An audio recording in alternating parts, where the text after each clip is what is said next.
জামাত ইসলামকে যদি আল্লাহ সুযোগ দেয়, জামাত ইসলাম এই দেশে ক্ষমতায় আসবে এবং যেদিন ক্ষমতায় আসবে সেদিন এই দেশের চেহারা পাল্টে যাবে। হাসিনা ঠিক যেমনি চুরি করতো তোরা ওইভাবেই চুরি করছিস। তো তোদের সাথে আর হাসিনার সাথে পার্থক্য কী? তোরা না কয়দিন আগে বলতে যে ভোটের অধিকার ফিরায় দিব, তো এইটার নাম ভোটের অধিকার ফিরায় দেওয়া? যে হাসিনা যেমনি চুরি করতো সেমনি যদি করিস, দেশটারে চালা।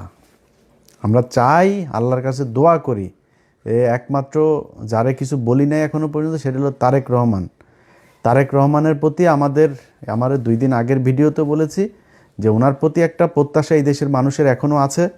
উনি দেশ কেমন চালাবেন আমরা জানি না, আশা করি উনি ভালো কিছু করবেন, অন্তত ভারতের ওই ফাঁদ থেকে তিনি বের হয়ে আসবেন। দুর্নীতি তারেক রহমান আপনি নিজে চাইলেও ঠেকাইতে পারবেন, ওইটা আপনার সম্ভব না, কারণ আপনার দলের মোটামুটি সবই চোর। আপনি ওইটা ঠেকাইতে পারবেন, ওইটার সমস্যা নেই, ওইটা আমরা মাইন্ড করি না। আপনি করবেন, ভারতের বিষয়টা একটু মাথায় রাখেন, এইটা আপনার কাছে অনুরোধ থাকলো, তাইলে আপনার বিরুদ্ধে কখনোই কিছু বলবো না।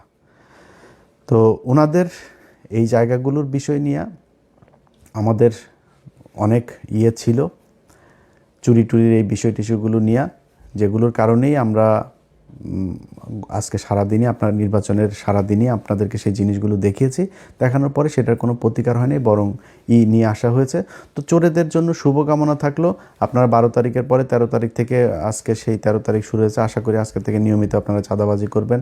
আপনার পেটের, আপনার সন্তানের পেটে, বউয়ের পেটে, ঘরের সবটার পেটের মধ্যে এই চাঁদাবাজির টাকা থাকুক, এটা আপনাদের দোয়া করি। এটা আপনারা জাতীয় খাবার হিসাবে, আহার হিসাবে নিয়েছেন, খান, ভালো থাকেন। কিন্তু আমরা আমাদের জায়গা থেকে আমরা যেইখানে ছিলাম সেইখানেই আসি।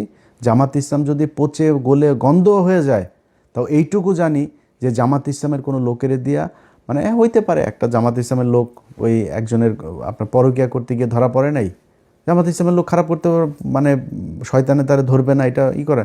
কিন্তু একজনের পরকিয়া করতে যায় ওই নেতা জামাত ইসলামের জীবনে আসা কোনো দিন আর কোনো পথ পাবে না।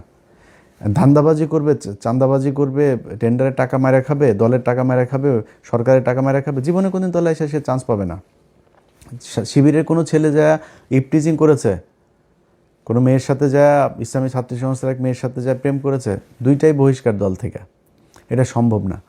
কিন্তু আপনার অন্য দলের ক্ষেত্রে সেটা একদম খুব নর্মালি এই জিনিসগুলো নিয়ে যাওয়া হয়, যেই কারণে তাদের প্রতি একটা ভালোবাসা থাকবে সবসময়। বিশ্বাস করি জামাত ইসলামকে যদি আল্লাহ সুযোগ দেয়, জামাত ইসলাম এই দেশে ক্ষমতায় আসবে এবং যেদিন ক্ষমতায় আসবে সেদিন এই দেশের চেহারা পাল্টে যাবে।